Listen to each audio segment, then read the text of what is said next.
Saudara, apabila kita bercakap tentang persoalan jimat cermat, maka dalam suasana kita sekarang ini, kita kira bahawa tajuk ini sangat sesuai untuk kita bincangkan. Ada satu peringatan daripada Nabi SAW, sebagaimana hadis yang dibawa oleh Abi Hurairah radhiyallahu anhu. Kata Nabi, Inna Allah Ta'ala yarda lakum salasa wa yukrah lakum salasa. Sesungguhnya Allah Ta'ala itu, dia reda pada kamu pada 3 perkara dan dia benci kepada kamu dalam 3 perkara. Fayarda lakum an ta'buduhu wa la tusyriku bihi syai'ah wa an ta'tasimu bihablillahi jami'ah wa la tafarraqu. 3 yang pertama yang Allah reda kepada kita ialah yang pertamanya apabila kita menyembah Allah. Yang kedua, kalau kita tidak mensyirikkan Allah. Dan yang ketiga, kalau kita ini menjaga hubungan sesama manusia. Dan Nabi SAW menyambung lagi, wa yakrah lakum qila wa qala. Kemudian wa kasratis suali wa ida'atil mali.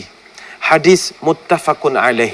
3 perkara yang Allah Ta'ala sebenarnya tidak suka berlaku pada kita. Yang pertamanya qila wa qala. Banyak berbicara. Artinya cakap banyak tapi tidak melakukan apa-apa pun. Yang kedua, wa kasratis soal. Banyak sangat tanya. Semua perkara nak ditanya, sampai perkara yang tidak sepatutnya ditanya pun ditanya juga. Yang ketiga, wa ida'atil mal. Yang Tuhan juga tidak suka ialah kita terlalu boros di dalam berbelanja. Sebab itu, persoalan berjimat cermat ini walaupun cynical bagi setengah pihak, maknanya dalam keadaan sekarang kenapa perlu digalakkan orang berjimat cermat, padahal memang kita sudah hidup berjimat cermat. Ini seruan. Dalam setiap keadaan, setiap suasana, kita disuruh berjimat cermat. Apatah lagi berada dalam suasana yang penuh kegawatan. Sudah pasti berjimat cermat adalah cara yang sangat ampuh untuk mengeluarkan kita daripada kemelut sekarang ini. Kalau kita lihat pun, selain daripada hadis atau dalil yang dibacakan sebentar tadi, begitu juga dalam hadis-hadis yang lain. Misalnya hadis daripada Warat, seorang penulis kepada Al-Mughirah bin Syu'bah. Beliau juga mengatakan bahawa Al-Mughirah mewasiatkan kepada beliau beberapa wasiat yang Nabi pernah sampaikan kepada beliau. Panjanglah nasihat-nasihatnya itu. Salah satu yang Nabi pesan, idha'atil mal. Jangan kamu memboroskan harta-harta kamu dalam soal perbelanjaan ini. Maka saudara-saudari sekalian, dalam konteks kita kekeluargaan lah misalnya, dalam rumah tangga, para isteri memainkan peranan yang sangat mustahak dan penting dalam soal berjimat cermat di dalam rumah tangga. Ada satu hadis, Nabi SAW memberikan suatu gambaran tentang kenapa soal jimat cermat ini duduk pada isteri. Nabi menyatakan bahawa khairun nisa'i rakibnal ibil. Perempuan yang paling baik ialah perempuan yang mampu menunggang unta. Itu yang pertama. Yang kedua, Nabi menyebut salihun nisa'i Quraisyin ahnahu ala waladi fi saghirihi. Sebaik-baik perempuan Quraisy ialah perempuan yang sayang kepada anak-anak kecil. Artinya, carilah wanita atau perempuan yang suka kepada anak kecil. Yang ketiga, wa ar'ahu ala zati zauji fi yadihi. Yang ketiga ialah orang perempuan yang pandai mengurus harta benda suaminya.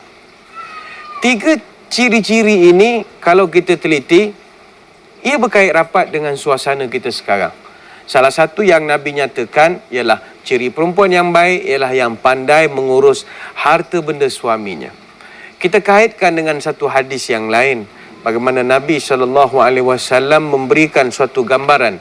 Idza aradallahu bi ahli baitin khaira, sekiranya Allah nak jadikan sesebuah keluarga itu mendapat rahmat dan kehebatan daripada Allah Subhanahu wa taala, yang pertama faqahahum fid din, diberikan dalam keluarga itu faqih, artinya faham dengan hal ehwal agama. Yang kedua, wa waqaram saghiruhum kabiruhum. Ciri yang kedua ialah keluarga itu tanda-tandanya ialah yang muda akan hormat yang tua, yang adik hormat yang kakak, adik hormat kepada abang, begitulah yang seterusnya. Kemudian yang ketiga, wa razaqahum rizqa fi ma'isyatihim. Keluarga itu tidak pernah putus rezeki. Sentiasa ada rezeki diberikan oleh Allah Subhanahu wa taala kepada keluarga itu. Yang keempat, wal qasdu fi nafaqatihim. Ini ada kaitan penting. Qasad di dalam perbelanjaan. Artinya mereka ini sangat berhemah di dalam soal perbelanjaan. Yang kelima, wa bassaruhum ayubahum fayatubuna minha. Mereka ini diangkat aib keluarga itu supaya mereka ini dapat bertaubat di jalan Allah. Kita tidak huraikan lima perkara. Cukup kita bincangkan perkara yang keempat. Wal qasdu fi nafaqatihim. Keluarga yang hebat, yang mendapat naungan barakah daripada Allah Subhanahu wa taala, mestilah keluarga itu dia sangat qasad di dalam hal ehwal perbelanjaan keluarganya itu. Inilah yang sedang kita bincangkan sekarang, iaitu berekonomi, berjimat cermat, berjaga-jaga di dalam soal perbelanjaan kepada keluarganya itu. Cuma ada beberapa perkara yang perlu kita perjelaskan pada kesempatan pagi ini. Jangan kerana kita nak berjimat cermat sampai kita terpaksa potong perbelanjaan-perbelanjaan yang tidak sepatutnya kita potong. Bahawa dalam Islam berjimat cermat itu bagus, tetapi bukan dalam semua hal kita boleh berjimat cermat. Apakah perkara-perkara yang kita dibolehkan atau kita dituntut berjimat cermat, dan apakah perkara yang kita tidak boleh berjimat cermat, kita akan bincangkan pada kesempatan yang seterusnya. Cuma untuk seketika ini kita berehat untuk sementara waktu. Sekembalinya nanti kita akan bincangkan lebih banyak lagi perkara-perkara di dalam tajuk kita jimat cermat. Jangan ke mana-mana, bertemu selepas ini.